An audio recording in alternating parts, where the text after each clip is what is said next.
Gen friends, I'm Major Gaurav Arya and you're watching the CHANAKYA Dialogues English. Mobile phone messages. They would have done their detailed due diligence and then come up with a document saying that NewsClick has done this. And then spreading of those narratives, because NewsClick is not the only one. We don't know how many such agencies or how many such news organizations exist within India. Gen friends, I'm Major Gaurav Arya and you're watching the CHANAKYA Dialogues English. Like this video, subscribe to our channel and don't forget to press the bell icon. Now about these NewsClick raids. It's all the rage now, it's trending over the internet and various people have various opinions about it. You know, some people say, whatever happened was okay and these guys are taking Chinese money and they are unable to explain why they have taken millions of US dollars and there is no explanation, there is no paperwork. And therefore, an investigation is must. A large number of people are saying that no, this is a direct attack on the independence of media, right? It's a direct attack on independence of media and this should not be done, and what the Modi government is saying is totally wrong and the media should be allowed to report as they wish. Now, ladies and gentlemen, I have a different point of view and today I'm going to share my point of view with you and I'm going to tell you what all this is really about. Now, before I start, a few facts and figures. Now, Prabir Purkayastha, the head of NewsClick, the agency in question, received a total of 38 crore rupees, allegedly from Chinese backers. Out of this, 28 crore rupees was received between 2018 and 2022 from two US-based entities run by the Chinese. So it's essentially Chinese money.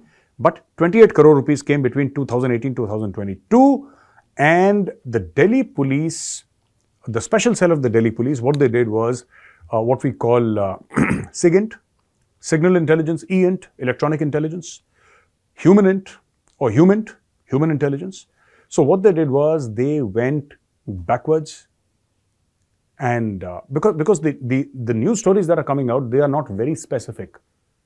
But I can tell you what they would have done: intercepted mobile phone messages. They would have done their detailed due diligence and then come up with a document saying that NewsClick has done this.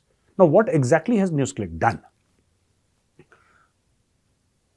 NewsClick has taken money from China and they are not able to account for why they have taken money from China. And NewsClick has gone on a Chinese propaganda overdrive by, various methods. Essentially, what they were doing was information warfare for the Chinese sitting inside Indian soil. That, in essence, is the accusation. Now, they have been charged under the UAPA, which is a very, very strict law, right? And people don't come out very easily from the UAPA. And Neville Roy Singham, this Purkayastha fellow, Prabir Purkayastha, Neville Roy Singham, who is the main accused, he's in the US, he's a US citizen. I think he lives in the US and he also has got very deep connects with the Chinese Communist Party. And other Chinese employees of Singham-owned Shanghai-based company have exchanged emails which expose their intent to show Kashmir and Arunachal as not a part of India. Such attempts by these persons reveal their conspiracy to peddle the narrative both globally and domestically that Kashmir and Arunachal are disputed territories. Very good. And who are the beneficiaries of this money? Because this 38 crores, it's not like Prabir Purkayastha took the entire amount of money. He must have given it to other people who are his co-conspirators. So he's given money to Gautam Navlakha, who is also a shareholder in NewsClick. And Gulam Nabi, who is a Pakistani ISI agent, originally Kashmiri. He has been seen with Khalistanis. And he's an important link between the ISI and the Khalistanis. Because Khalistanis need somebody to plan for them. They're brainless dolts. They can't plan. They need somebody who can plan on their behalf. Gulam Nabi is the link between Khalistanis and the ISI. He's been seen in public with Khalistanis, organizing protests and stuff like that. So this is Gulam Nabi for you. Apart from that, you also have our activist for all seasons, Tista Setalwad. Tista Setalwad, wherever there is a problem, you will find Tista Setalwad. Wherever there is an issue, wherever there is an agitation, you will find Teesta Satalwad. She is a professional troublemaker. That's what she does for a living. You know, if there is no trouble, she'll create trouble. If there is trouble, she'll go and be part of that trouble, right? Anything and anything against the country, whoever is willing to pay. So these people give their services to the highest bidder for any anti-India activity. Now, why is this important? Or why do the Chinese think that NewsClick is important? The Chinese think NewsClick is important because NewsClick helps peddle a certain narrative. And NewsClick, I never heard of NewsClick before this Neville Roy Singham nonsense came out. To be very honest, I had no idea that such a entity existed. But if it is not so famous, you know, if many of you have not heard of NewsClick before this whole controversy started, why would the Chinese put money? You know, the Chinese people would rather put money, the government would rather put money, or their intelligence services would rather put money in an established media house which can actually do something for them. Why these unknown guys? So, there are two things. First of all, creation of a narrative and then spreading of those narratives, because NewsClick is not the only one. We don't know how many such agencies or how many such news organizations exist within India, which favor the Chinese, which take money from the Chinese, right? So this becomes a web. NewsClick alone is unimportant, but when it becomes a web, it becomes infinitely more powerful. So that is one part of it. The second part of it is using NewsClick as a front, you know, to distribute money to various people. Because the Chinese are not going to individually write checks, deduct TDS, and then say, okay, this much to you and this much to you. They'll pay one guy, and that guy manages all the funding and financing. And that is the charge on NewsClick. That is one of the charges that the Enforcement Directorate and the Delhi Police Special Cell have, put upon them, saying that terror funding and terrorist activities, etc., under the UAPA. So that is what they are in the dock for now. Another thing very important is all these people are now getting very, very upset. People from the media. So we have the usual suspects. Arundhati Roy saying that this is a case of undeclared emergency and it's worse than emergency. Arundhati Roy. Nobody cares about Arundhati Roy, but she will speak. Let her speak. That's okay. Then international media houses and magazines attempted to relate it to the narrative of declining press freedom. That is what Time magazine said. The official statements, the Press Club of India said it was deeply concerned. The Press Club of India is deeply concerned about the raids, adding that it stood in solidarity with the journalists, while the Editors Guild of India, it should be the Editors Guilt of India, not guild but guilt, G-U-I-L-T. The Editors Guilt of India urged the governments not to create a general atmosphere of intimidation under the shadow of draconian laws. All these English honours graduates from various colleges. Lovely. And people have written to the Chief Justice of the Supreme Court, and New York-based Committee to Protect Journalists have said that immediate release of Purkayastha, and they have written to Justice D.Y. Chandrachud, Chief Justice D.Y. Chandrachud, etc., etc., etc. Now, here is my opinion. I think Purkayastha should be put in jail and the keys thrown away. And let me tell you why. Let's understand 2-3 things here. I'm not aware of media having any special freedom which a common citizen does not have. I also belong to the media. I also run a media outlet. It's called Chanakya Forum. You see Chanakya Dialogues behind me. Chanakya Dialogues is part of Chanakya Forum. We run a lovely website and you can go and take a look. We understand 2-3 things. You have to account for your money. You have to account for the money that you generate, and somebody will ask questions because it's money. And the government has every right to ask you, where in God's name did you get this money from? And you have to say. You have to tell them the truth. If the government wants to check your paperwork, it should, it must, it will. The problem with NewsClick and all the other media organizations is that if you ask them a question, they start playing the victim card. We are the media. You are trying to intimidate us. Actually, I'll tell you the truth. It is the media that intimidates the common man. And if the media is feeling intimidated because of NewsClick, well done. It should get intimidated. Because these people have gone absolutely berserk. They will take money, do anything against the country. And how can that be permissible? even if it is under freedom of speech and freedom of expression. All this nonsense must stop. It must absolutely stop. What is the Enforcement Directorate asking them? What is the Delhi police asking them? You got millions of dollars from China. Please tell us why. That's all. Why did you get money? If today I get money for something, am I liable to answer those questions, especially if it's a foreign source? Especially if it's a foreign source. So there is a businessman who's importing stuff from China, and that's okay, because he has all the papers to prove it, that he's giving money to China, China is sending him goods. Or somebody is, let's say, exporting to China, so, China is giving him money and he's exporting goods. He has some paperwork. But you can't say, I received millions and millions of dollars from China, but I can't tell you why, because if you ask me why, then I will play the victim card and I will say, freedom of the media is dead and this is emergency, and then Arundhati Roy and Teesta, whatever her name is, and XYZ people will start screaming that, oh, freedom is gone, freedom is gone. It doesn't work like that. A lot of people praise so many things in different countries. Oh, Singapore is so, you try doing this in Singapore, you'll come to know. Forget about China. China is a different case study altogether. Try to do this in any other country. Nobody. You think America will accept this nonsense from you? You think even Canada, whose Justin Trudeau is a left liberal hound? No. He just stopped. Justin Trudeau recently stopped. There was a this thing on social media, and he said we need to get it checked and all that, the content, etc. There was something which is going on in Canada right now as I record this video. When people started protesting against vaccination in Canada, he declared a state of emergency, he put people in jail. Justin Trudeau I'm talking about. Canada is the land of the free, it's the home of democracy, it's a liberal democracy, etc., etc. That's Justin Trudeau. He set the cops upon people who were protesting against vaccines. This is what happens in any country.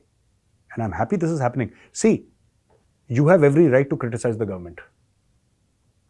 Anybody, it could be Prime Minister Modi today, it could be any other Prime Minister tomorrow. You have every right.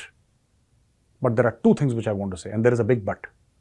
Remember, number one, the media, and I being part of media, I'm saying this, the media does not have any special rights that a common Indian does not have. You're not God. Stop playing God. And I would request this and say this to everybody in the media, for heaven's sake, stop playing God, you're not God.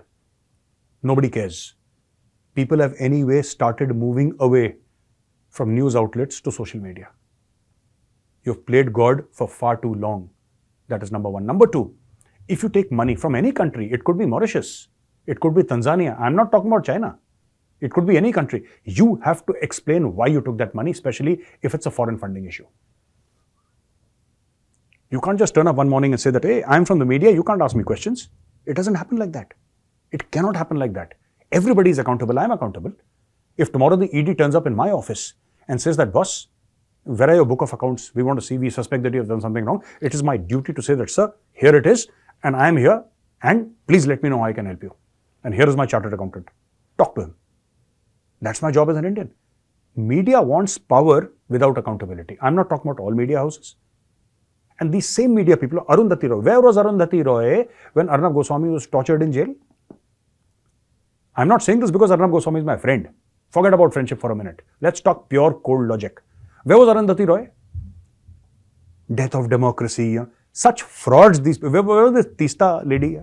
Where was she when Arnab was put in jail? He was tortured in Taloja jail. What happened? Then democracy did not die. Where were these people from the Editors Guild? All these guys. I was there at Republic TV. I was there in the newsroom here. And every day, most of us would sit down over a cup of tea and discuss what's happening and when are they going to free Arnab and why is it taking so long. We were very concerned about him. But none of these people spoke. None of these so-called, these revolutionary journalists who claim to stand up against the government, all fire and brimstone every single day on the YouTube channel. None of these people spoke. And very hesitatingly they spoke after a few days when people started, questioning them on the street. That Arnab Goswami is your colleague, yeah, for heaven's sake. Don't push and don't peddle your agenda to such an extent where you forget that you're a journalist. Stop behaving like a broker. Then they suddenly got all this thing, no, this is wrong and he should not have been put. But that was much, much later. That was an afterthought. None of them came. All these people that I'm talking about, where were they? So no one, all these guys who are objecting today, none of them are for democracy. They're all frauds. None of them are for democracy. These people are just there to take advantage of a certain system. That's all I wanted to say to you, ladies and gentlemen. Now, we'll come to the question and answer session. But before I do that, a very happy birthday to Imran Khan Niazi, former Prime Minister of Pakistan. Sir, may you be released from jail and may you become Pakistani Prime Minister for the next 10 years. Love from India. We look forward, because if you become the Prime Minister of Pakistan, we'll need one less strike corps in India. And we can shift that to Pakistan too, because you are our strike corps inside Pakistan, sir. A very happy birthday, and may you become the Prime Minister very soon. Now, the question and answers that have been given are, we have Akshay 91, Major Saab, you're much older than me, but with the knowledge I received from you, I feel you're more like an older brother. So from now onwards, I'm going to call you Gaurav Bhai. Thank you very much, Akshay ji, and Gaurav Bhai, so much better. Thank you. So now towards my question, Gaurav Bhai, my first question is, should India be focusing more on having a larger army with each individual soldier being lesser equipped, or should India have a smaller army with better equipped soldiers?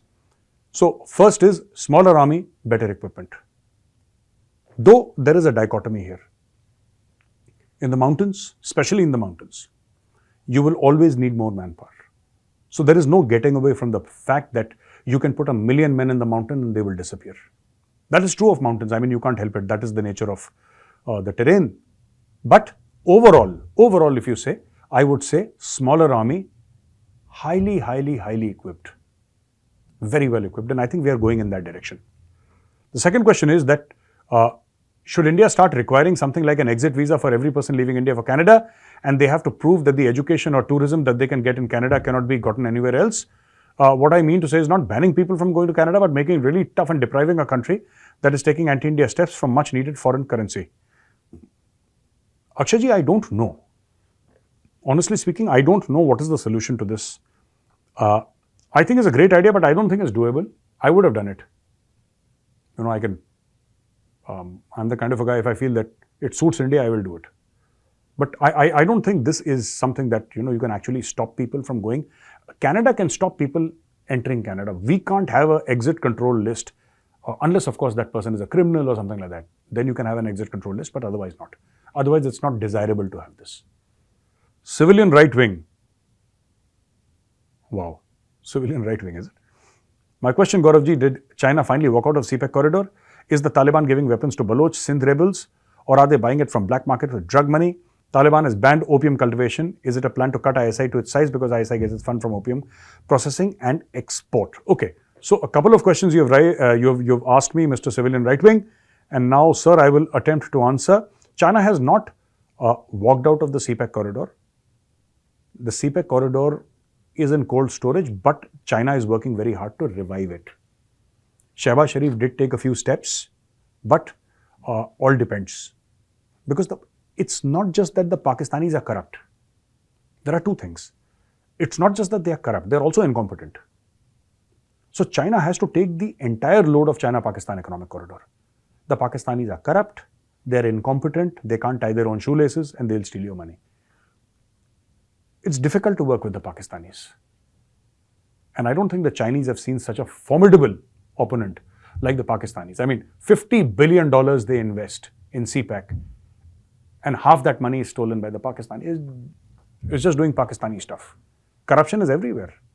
It's not like there is no corruption in India, or there is no corruption in America or in Europe. Corruption is everywhere. In China, there is a lot of corruption.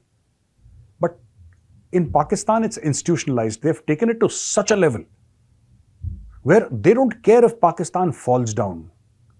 They should get enriched. And that is the main problem that Pakistan is facing today.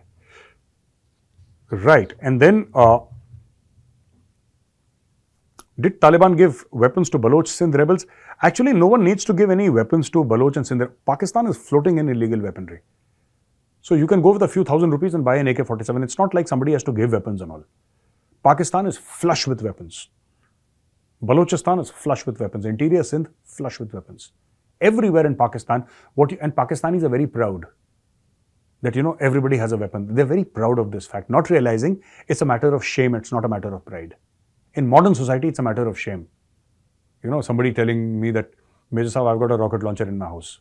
Are you crazy? You should have books in your house. You should have a nice library in your house. But no. For people who are very proud that they have a rocket launcher in their house, then God bless them.